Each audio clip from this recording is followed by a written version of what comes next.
Iran, 4th century BC, the wondrous cities of the Persian Empire.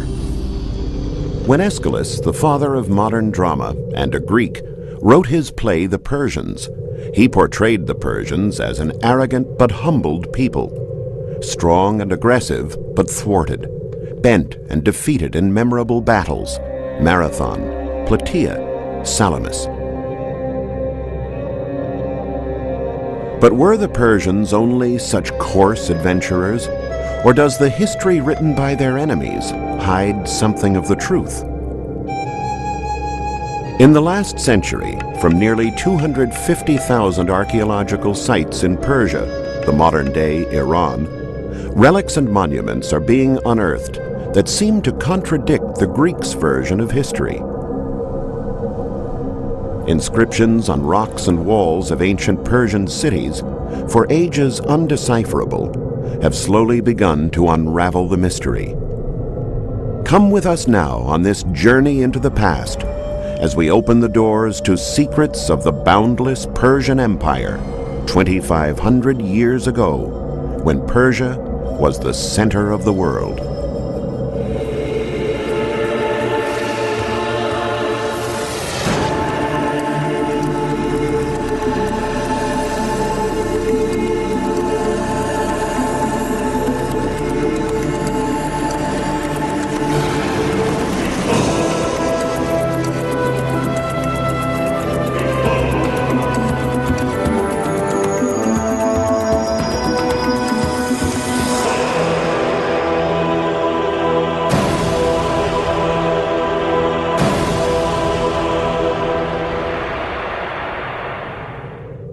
Figures in profile, lines of people wearing very different costumes, exotic animals, gifts coming from the most remote corners of the world, ivory tusks, pottery, textiles, and lion skins. When archaeologists digging at Persepolis first beheld these bas-reliefs, they were puzzled. Why depict so many different peoples from such distant lands in one work? But slowly, clues fell into place that gave scholars the answers. The people with the ivory tusk and the okapi are Ethiopians.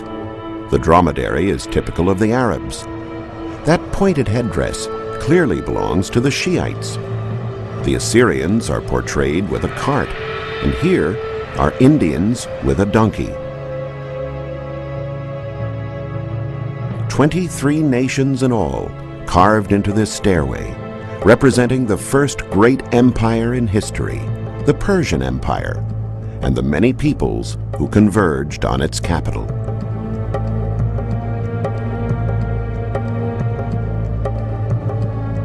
The vast Persian domain stretched from the African continent to the Indus River. It included the fertile lands of Egypt and the Sudan. It expanded into Europe with the reigns of the Shiites and the Thracians. It occupied Arabia and the Babylonian lands between the Tigris and the Euphrates. To the northeast, it extended as far as today's Uzbekistan, and to the southeast, it crossed into India. And at the center, Persia in all its splendor. For decades, these inscriptions represented an intriguing puzzle for archaeologists. In addition to being cuneiform, the text was written in 3 different languages. High up on the mountain of Behistun, perched atop a tall ladder, English Army officer Sir Henry Rawlinson valiantly transcribed the text. That was the easy part. It then took him 10 long years to decipher it. Thanks to the work of this great archaeologist, the puzzle was resolved in 1835, and a whole new world opened up to scholars. The history of the Persians, told this time through their own works. The Greek historian Herodotus wrote, "The Persians adopt foreign customs more readily than any other people." This sentence, written with perhaps a touch of contempt, actually reveals something positive and impressive about the Persians.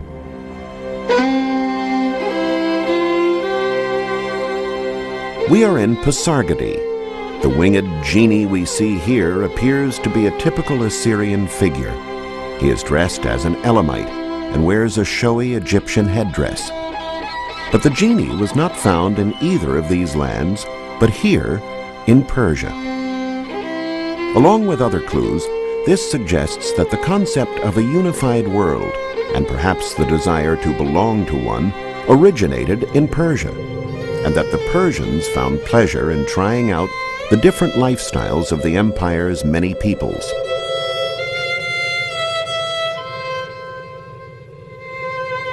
Pasargadae, founded in 553 BC, was the empire's first capital. Though later abandoned by the kings in favor of Susa and Persepolis, it was never left to decline.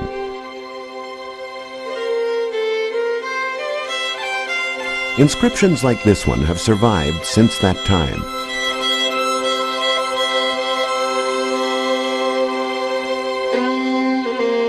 I am Cyrus, an Achaemenid. Though it is also trilingual, written in Babylonian, Elamite, and Persian, the words call to light one of the greatest world leaders of all time. This is the tomb of Cyrus the Great, the man who built a boundless empire from nothing in just a few years.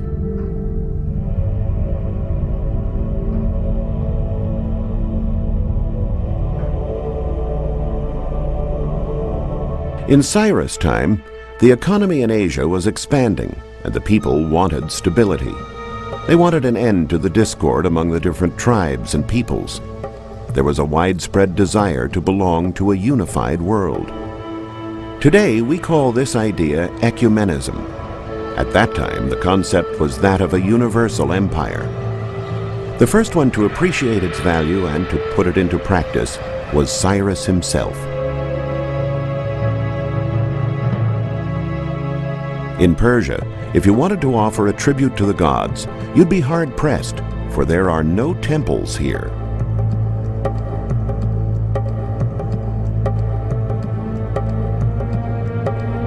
All over Persia, just as here around Pasargadae, altars have been found standing alone on open hilltops. The traces left by fire during sacrifices can still be distinguished. Along with other evidence, these discoveries helped archaeologists understand the nature of the Persian religion. For the Persians, all of creation was divine, the sky and the earth and all its elements. Hence, sacrifices were not held in an enclosed temple, but out under the open sky. They offered their sacrifices to the sun, to the moon, to the earth, to fire, all as elements of a single deity, Ahura Mazda, who incarnated the supreme good, an early form of monotheism. The Persians, however, did not force the peoples of their empire to believe in Ahura Mazda. They allowed freedom of worship. You could dedicate your sacrifice on the altars to any god you wished.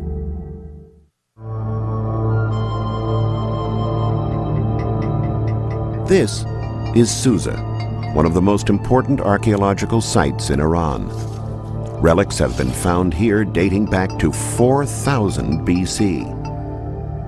Years of excavation work have revealed only a fraction of the city, yet the great number of foundations and the remains of massive columns and capitals confirm that Susa was a palatial city equal in grandeur to Persepolis.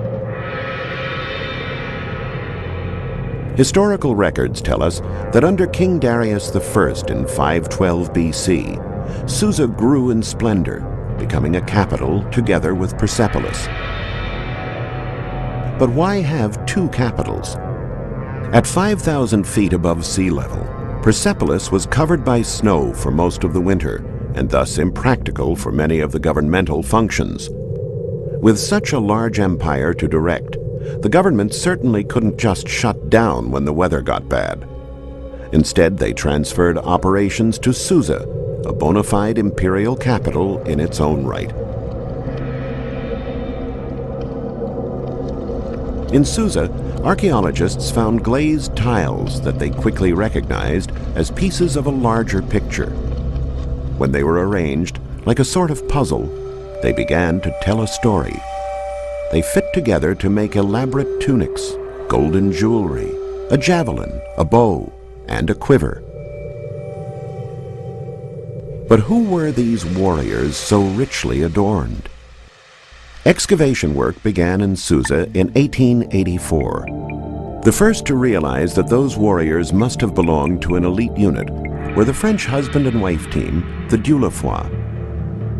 Examining the puzzle in the light of descriptions by Herodotus, they figured out that what was taking shape before their eyes was the image of one of the emperor's personal guard units, the legendary Immortals. There were 10,000 guards to protect the emperor. When one of them was struck down in battle, another immediately took his place, giving the impression that their ranks were immutable. Hence the name, the Immortals. The king they defended represented the unified state, the power capable of imposing order. And in some parts of the empire, he was seen as a divinity.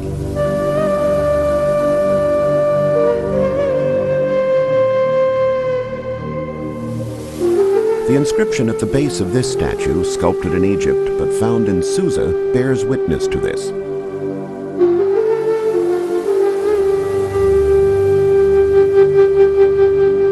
To you, Darius, are given power and stability. All the plains and mountains are collected under your sandals. To you are given Upper and Lower Egypt, who worship your wondrous visage, like that of Ra, for all time. The magnificent archaeological site of Persepolis, one of the most important in the world, lay hidden for 2,000 years. Alexander the Great's troops, in a drunken orgy to celebrate the conquest of the Persian capital, razed it to the ground. Then time and sand buried it for centuries.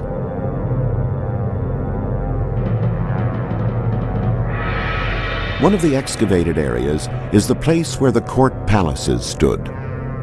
But around them is an entire city of servants' houses, artisans' workshops, and everything else that served life in the king's court, still waiting to be discovered and to reveal more secrets. This 9-pound golden tablet, a treasure in its own right, is a charter and gave scholars insight into the various construction phases of the palace city of Persepolis. By examining the remains of the buildings in the light of the translation of this and other inscriptions, archaeologists were able to attribute each newly excavated area to a particular emperor.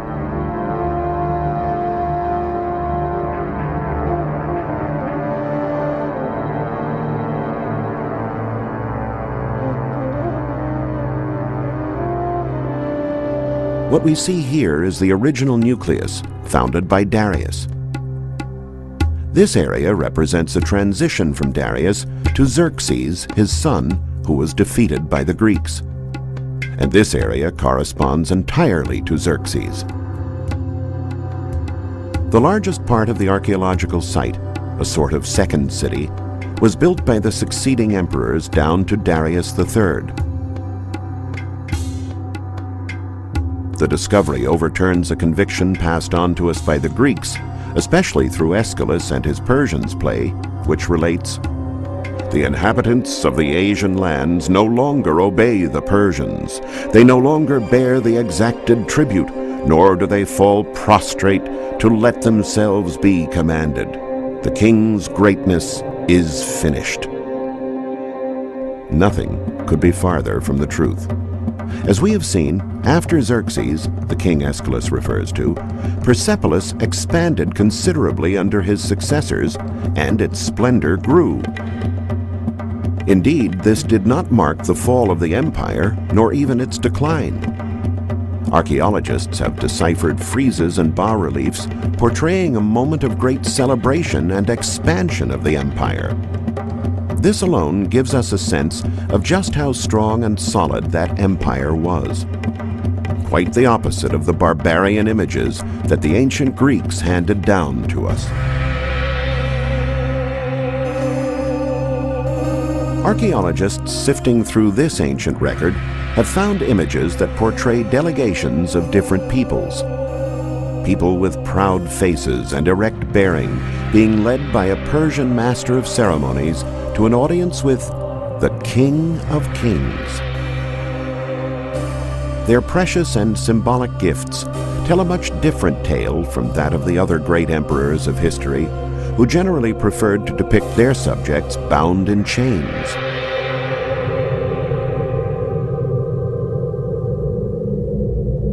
But the biggest revelation of all came from this bas-relief, found next to the processions of the peoples. The image is clearly symbolic, but what could it mean? Comparing the astral symbols with the Persian calendar, scholars have ascertained that what we see here is the constellation Leo displacing Taurus. We are thus at the first day of spring, a celebration known as Nurus. On this day, the people streamed in from neighboring areas and put up their tents around the center of the world, initiating the empire's greatest festival.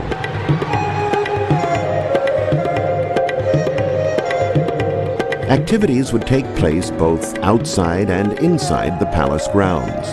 Those invited inside were in for a treat.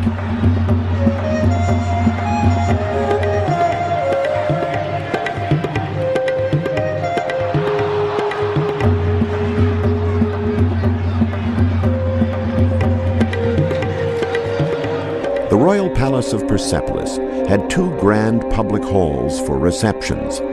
The first one is the Apodana. The second is the Hall of the 100 Columns. Between them is the Tripylon, a private room for the king and his counselors, and behind it lie the royal apartments. Only the delegations representing the imperial domains and the components of the imperial court were allowed to enter the rooms of the court. After ascending the great staircase to the level of the royal chambers, 13 feet higher than the rest of the courtyard, the delegates crowded into the Apodana through this grand portico. The doors and door jambs of the palace were carved in stone, which was very abundant around Persepolis, perched as it was on a terrace of living rock. The walls, on the other hand, were covered in terracotta.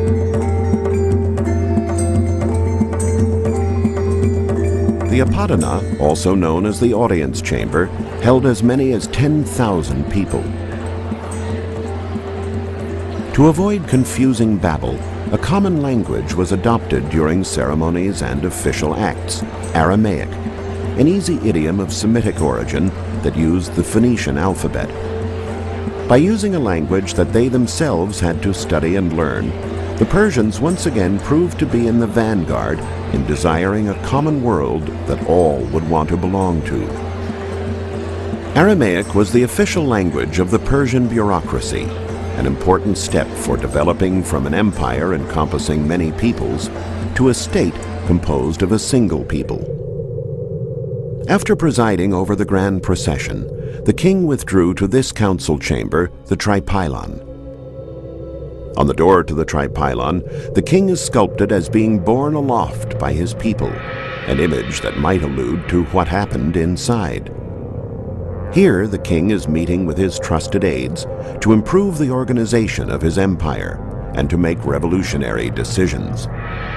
It would be in this chamber where the council resolved to build new roads, chart new sea routes, establish a unified system of weights and measures, and adopt a common currency using bimetal coins made of gold and silver.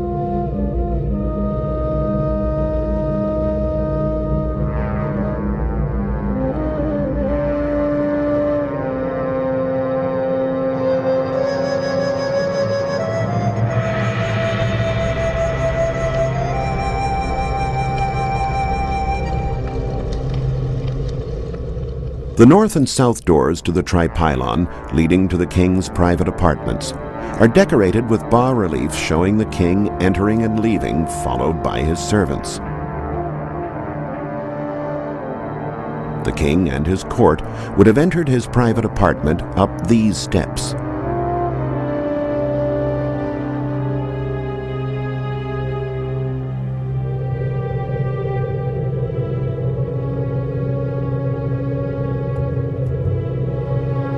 Inside the palace of Darius, you'd better be on your best behavior, or you might have to answer to the king's watchdog.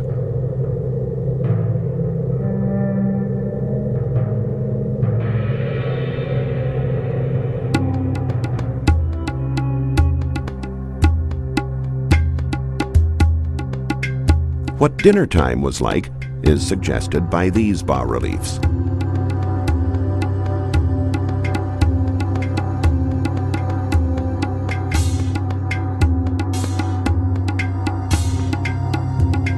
The dishes found here are made of precious metals, offering further testimony to the luxury that distinguished life in the king's court. The king, lord of the provinces and armies, appointed members of his family or his most trusted men to select positions and rewarded them with fabulous gifts.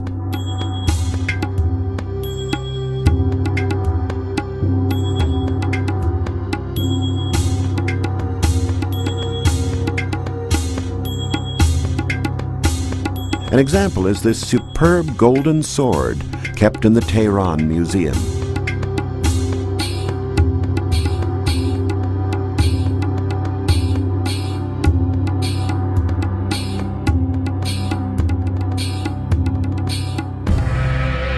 After the meal, the king and his entourage would move toward the Hall of the 100 Columns. This is where the delegations would present their gifts. The representatives of the peoples of the empire would wait in the courtyard, and from here, when it pleased the king, they would be invited into the Hall of the 100 Columns for the audience. This room was bigger than the first one, but located at a lower level. There was a grand portico before this hall as well. It was richly decorated, hinting at the sumptuousness and sacredness of the chamber within. Not everyone was allowed to approach the king. Sometimes you'd have to be content with just a glimpse of the emperor. When he sat on his throne in the Hall of the 100 Columns, awaiting gifts to be laid at his feet, he was enclosed in curtains and shrouded in shadow.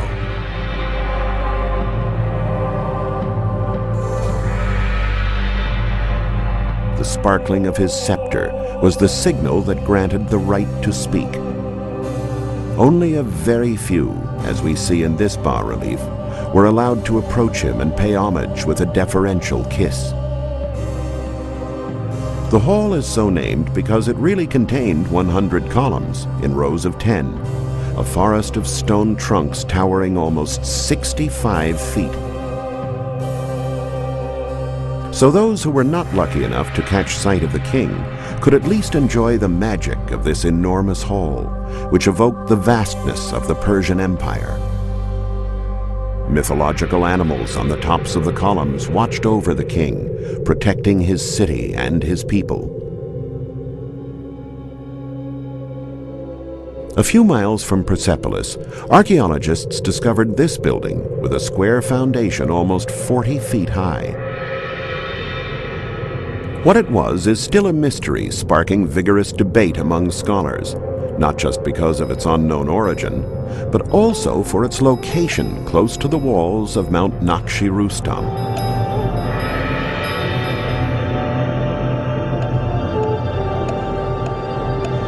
Here there are decorations carved into the rock, strange crosses, human figures, inscriptions, and 4 openings as if rooms had been dug into the mountain with their entrances off the ground.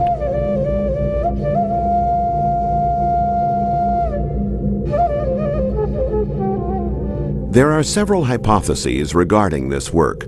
Some say it is a temple of fire, others that it is a watchtower. But the most alluring idea of all is that it once was a library where sacred texts were kept.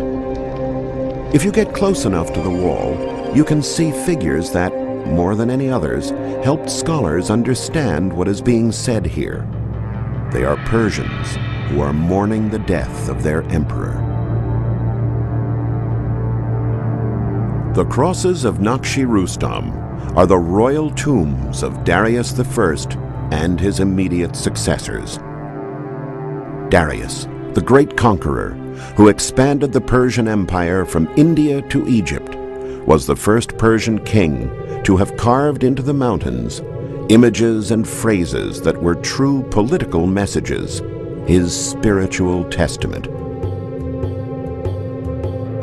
It is here, on a mountain, not in a book, that the true history of Persia is written. That which was ill done, I made good. The provinces were in upheaval. One man was fighting against the other. I brought peace. My law keeps the stronger from harming the weaker. I repaired the city walls that had fallen from age, and I built another wall to serve from now into the future. May Ahura Mazda protect me and my royal house, and what has been inscribed by me.